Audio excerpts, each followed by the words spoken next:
C'est vraiment mon rêve, Paris 2024, et je vais tout donner, je vais tout faire pour y être. Et c'est vrai que je m'imagine super bien, déjà faire découvrir cette discipline à un plus grand nombre. Là, on va être en France. Je me dis que ça va être enfin le moment.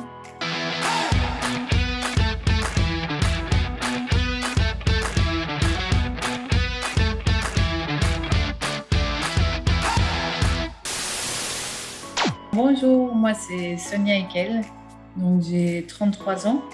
Je suis membre de l'équipe de France de boccia depuis 2016, championne d'Europe en 2019 et actuellement numéro 1 mondiale au classement individuel. Je viens de Nancy, je suis secrétaire comptable dans un grand club de volley. La myopathie des ceintures, c'est une maladie musculaire, une dégénérescence des muscles. Donc en fait, quand j'étais petite, je marchais normalement. Au fur et à mesure de l'âge, mes muscles s'affaiblissaient. Donc moi, j'ai perdu la marche à l'âge de 12 ans. Après, les muscles au niveau des bras se sont affaiblis aussi.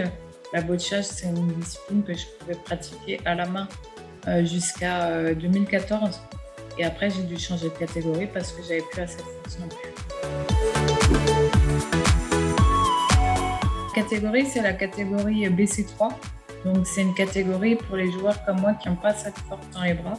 Donc, en fait, on va jouer avec une rampe et un assistant sportif. Donc, en fait, la rampe, c'est vraiment un outil mécanique pour remplacer nos bras. Donc, nous, on va donner les indications de notre assistant sportif de la direction. Par exemple, je vais lui dire à gauche, à droite, la hauteur pour la force que je veux mettre au niveau de ma balle. Mais par contre, l'assistant, il voit absolument rien au jeu. Donc lui, il va faire vraiment les bras, moi la tête. Donc il tourne le dos au jeu et il n'a pas le droit de parler. Encore un peu. Par là-bas. Top. La boccia est arrivée déjà très tard en France, en 2007, contrairement aux autres pays où c'est aux Jeux paralympiques depuis 1984. C'est un peu le principe de la pétanque. Donc le but, c'est de se rapprocher le plus possible du cochonnet. Alors nous, c'est plutôt le jack. C'est une balle blanche et c'est des balles rouges et bleues qu'on va lancer. Donc rouge pour une équipe, bleu pour l'autre. Et c'est un sport qui est très stratégique parce qu'en fait, nous, on ne pourra pas utiliser la technique de faire un carreau comme à la pétanque. Donc, on va toujours les faire rouler au sol. Donc, en fait, on va devoir céder des balles qui sont au niveau du sol, en fait. Donc, soit faire un ricochet, soit se placer directement, soit essayer de dégommer. C'est vraiment différents coups techniques, en fait. Et il faut toujours avoir un, 2, 3 coups d'avance pour pouvoir anticiper un petit peu les coups que l'adversaire va faire et pas l'aider aussi. Parce que si on va pousser par exemple une balle pour essayer de marquer le point, mais qu'au final ça lui fait une balle d'appui, que lui il est juste à se poser dessus, c'est pas l'intérêt non plus. Donc en fait il faut réussir à mettre des points, mais en même temps mettre des bâtons dans les roues à son adversaire. Individuel c'est 6 balles. Après en équipe, parce que ça se joue aussi en équipe, pour ma part c'est des équipes de 2 dans ma catégorie. Donc en fait ce sera 3 balles chacun. Parce qu'il n'y aura jamais plus que 6 balles par couleur sur le terrain. Donc, elles sont divisées par 2. Après, c'est en nombre de manches et pas en nombre de points, contrairement à la pétanque. C'est en 4 manches. Donc, en fait, pour que chaque équipe, chaque couleur puisse lancer le cochonnet 2 fois. En fait, il va être lancé à tour de rôle. Toujours commencer par les rouges. Donc, les rouges vont lancer le premier, après bleu, après rouge, après bleu. En fait, la couleur, c'est au tirage au sort au début du match. En fait, il y a un tirage au sort et celui qui gagne le tirage au sort choisit la couleur avec laquelle il veut jouer. Je crois que c'est à peu près 3000 licenciés, si je ne me trompe pas. Et en fait, c'est un des sports, je crois que c'est le 2e sport handisport où il y a le plus de licenciés. J'ai découvert ça assez tardivement quand j'étais au lycée à l'EREA de Flavigny. Donc, c'est un établissement qui permet aux personnes en situation de handicap de poursuivre un cursus scolaire, mais adapté. Donc, je pratiquais plusieurs disciplines. Je faisais un peu de foot fauteuil, je faisais de la sarbacane, du parcours fauteuil, du slalom. Je touchais vraiment un petit peu à tout parce que j'aimais le sport, j'aimais montrer aussi que même en situation de handicap, on peut faire du sport. Donc, je faisais un peu tout, un peu tout.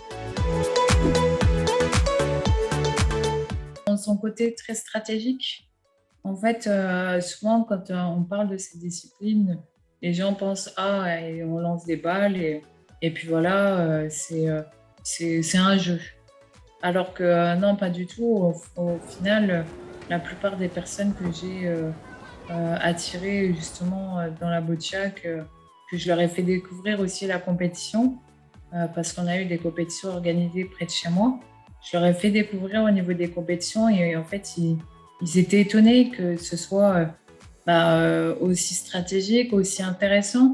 C'est vraiment aussi une bonne ambiance parce que forcément, tout le monde a envie de gagner, mais tout le monde encourage aussi leurs favoris. Donc, du coup, c'est vrai que quand on ne connaît pas, on dirait que c'est un simple petit jeu pour s'amuser, un peu comme à la pétanque. Le nombre de fois, on m'a dit « Ah, mais à la fin du match, tu bois le pastis ?» Alors que pas du tout, non, c'est une discipline comme une autre. Est-ce qu'à la fin de la natation, on va lui dire « Après ta course, est-ce que tu bois un verre de rhum ?» Pas du tout. Donc, en fait, souvent, c'est pas pris assez au sérieux. Et au moment où on découvre cette discipline, c'est complètement un autre regard. La France, elle sera qualifiée d'office parce que c'est le pays organisateur. Parce qu'en temps normal, il faut être dans les 10 premiers pays. Là, l'équipe va être qualifiée d'office.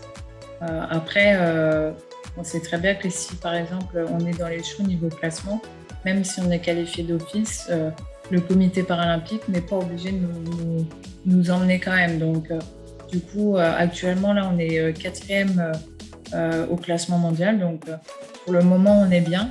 Après, on qualifie l'équipe. Les 2 joueurs qui seront dans l'équipe seront qualifiés forcément pour l'individuel. Par contre, on peut aussi se qualifier en individuel uniquement.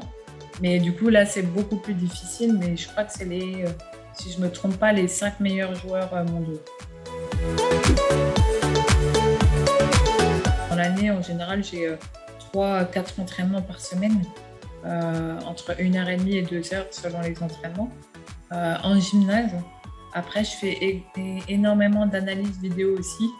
À chaque compétition, en fait, que ce soit championnat de France ou championnat d'Europe, Coupe du Monde, en fait, j'essaye de filmer le plus de matchs possible. J'ai investi dans une caméra et tout ça pour vraiment filmer le plus de matchs possible pour vraiment analyser leur jeu. Pas spécialement en me disant si jamais je les rencontre, ils vont faire ça. Je ne vais pas raisonner dans ce sens-là, mais plutôt dans le sens où je vais regarder ce qu'eux ils vont faire, me dire qu'est-ce que moi j'aurais fait à leur place et me dire ça aurait peut-être été une bonne idée. Ça a toujours été Marie-Amélie Le Fur dans le monde paralympique. Ça a vraiment été... en plus, je l'ai rencontré déjà... je l'avais rencontré avant, mais encore plus à Tokyo. C'est vraiment quelqu'un en or qui est, malgré toutes ses médailles, qui reste humble.